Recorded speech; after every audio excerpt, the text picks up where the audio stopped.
Good, mabuhay ka, attorney. Thank you. Mabuhay. Sana makaulit po kami sa interview. Thank you, attorney. Thank you, ma'am. Bye-bye. Thank you po. Si Happy Attorney weekend. Genevieve Velicaria Guevara, Assistant Secretary for Agribusiness, Marketing and Consumer Affairs, Head po ng Kadiwa Program ng Department. Sa inyong mga tagapakinig at tagapaganood, magandang umaga po. Magandang umaga po. Gaano po kalawak, karami po ang mga areas na may bentahan po tayo ng 20 pesos na bigas dito sa Metro Manila muna? Dito po sa Metro Manila meron, and nearby provinces po, kasama na po dito ang Rizal, Cavite, Laguna.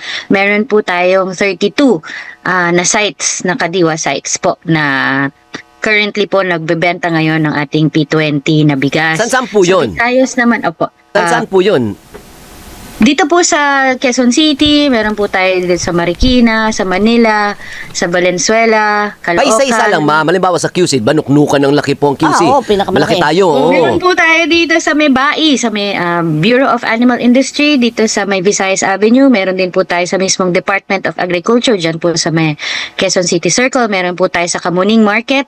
So marami. Marami, Quezon Pag QC, City, oo. kasi malaki nga naman po ang Correct, Quezon correct, City. correct. Yung ibang LGU, ma'am, paisa-isa lang. Yes po, meron po sila. Pero like for example din, dito sa may Rizal, meron po tayo dyan mga apat na Kadiwa centers po ang meron tayo. Actually, sa Rizal. nakakatuwa, attorney, at saka sa mga kababayan natin, nakakatuwa din na nakakabili ng murang bigas yung ating mga kababayan. Oo. Kailan balita ko, mabilis na maubos, attorney? Opo, medyo, syempre po, hindi naman po ganun na, kumbaga, sa per site po natin, ang allocation po natin ngayon ay 50 sacks of 50 kilos per rice. Per sack po yung ating binibenta. So, pagka po inopen natin, nakita naman natin na talaga pong blockbuster, no? Pinipilahan po talaga. Mga 2 oras to 3 oras po, naubos na po talaga yung ating stock. So, gusto po sana natin i-replenish yan, pero yun nga po, dahil nga meron tayong mga challenges ngayon sa logistics, naayos po natin, para po magkaroon tayo ng mga, kumbaga, gagawan po sana natin ng mga hubs, no, para po kailangang mag-replenish ay readily available po yung mga stocks. Ma'am, kamusta naman po ang kalidad ng ating binibenta na 20 pesos per kilo? Baka naman meron, sino nga nagsabi na pang fit for animals lang daw yan? Hindi po, maganda po yung quality ng ating bigas. Kung natatandaan niyo po kung ano po yung nabibili natin previously dito sa ating P29 na bigas, ayun din po yung binibenta natin ng P20. So ito po yung 25% broken na well-milled rice ng NFA. So talaga pong bago po ito lumabas sa NFA, tine-check din po at tinitignan ng NFA. May quality control din po sila dito. At ini-ensure po nila na yung ating pong mga bigas na ibebenta para dito sa programa ay maganda po talaga at very much fit for human consumption. Oh, that's good to hear. Meron ba sa Paranaque, ma'am? Sorry, partner. Kukuha ka? Oo, pipila na ako pagkatapos. Hindi, para nga lang sa vulnerable sector. Ay, senior ako eh. Pag nakihati ka pa doon, kawawa naman yung, ikaw naman, dami mong pera. Kawawa naman yung mga kapos sa pera, di ba? Kita mo nga lahat ginagawa ko para magkapera. Attorney, Paranaque raw. Po, meron po tayo dyan. Although yun ating Kadiwa Center ay lalagyan pa lang po natin ng P20 siguro in the coming weeks po, kasi nga yung inaayos po natin ngayon yung ating logistics. Pero definitely po dyan sa south, maglalagay po tayo dyan sa Alabang, mayroon din po tayo dyan sa Taguig. Ayun. Okay. Sunod na po natin yan. Alright. Attorney, do we have enough supply at hanggang kailan po tatagal ang 20 pesos na bigas? Definitely marami pa po tayong supply dahil nga po dito sa ating Kadiwa centers, yun nga sinasabi natin ngayon, meron lang tayong 32 centers, no?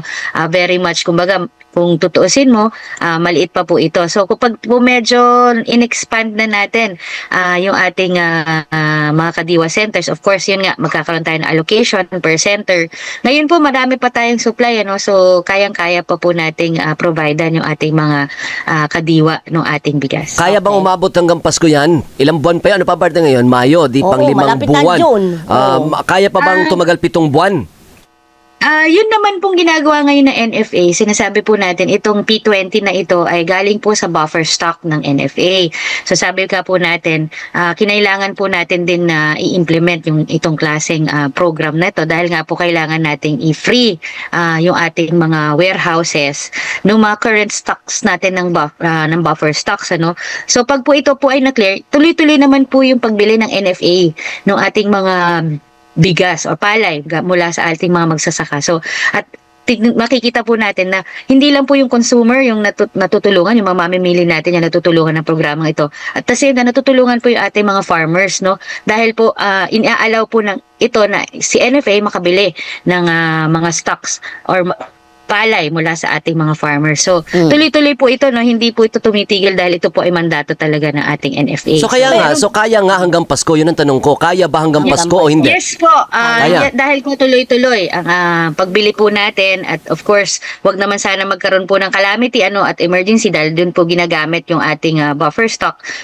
Sigurado po tayo na tuloy-tuloy po yung magiging stocks. Very good. Pero may posibilidad ba na mataasan o madagdagan yung allocation ng bawat Akala ko tatasan mo yung 20. Hindi. Magmatasan yung 20. yung allocation? Yan. Ngayon po, tinitingnan po natin dahil nga nasa initial, tinitingnan natin yung reception at nakita naman natin na talagang mainit ang pagtanggap at mahaba po talaga ang pila. Marami pong gustong mag-avail.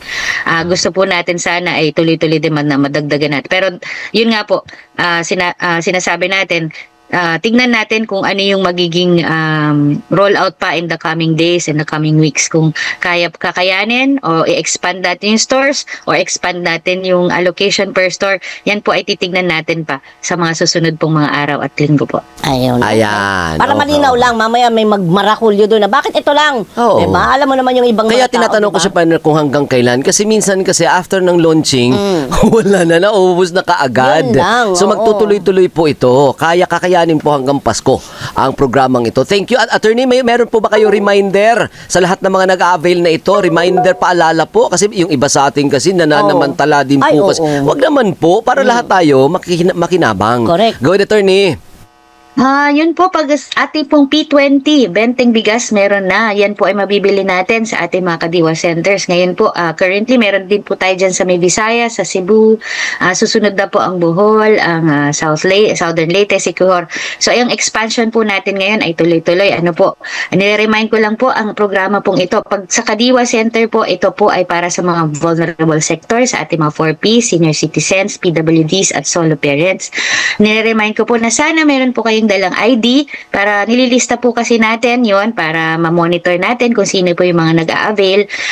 Maganda rin po kung meron po kayong dalang mga eco bag, ito po ay para makatulong din po tayo na huwag masyadong gumamit ng mga plastic. So, Tama. ina-appreciate po natin yung ating mga kababayan na talagang tinatangkilik po yung ating programa. At definitely po, kami sa Department of Agriculture, ginagawan po natin ng paraan para po mas mapalawig pa, mas ma-expand pa natin ang programa para mas marami pa po ang makinabang dito sa ating P20 benteng bigas meron na. Very good. Mabuhay ka, attorney. Thank you. Mabuhay. Sana makaulit po kami sa interview. Thank you, Thank attorney. you, ma'am. Bye-bye. Thank you po. Si Happy Attorney weekend. Genevieve Velicaria Guevara, Assistant Secretary for Agribusiness, Marketing and Consumer Affairs, Head po ng Kadiwa Program ng Department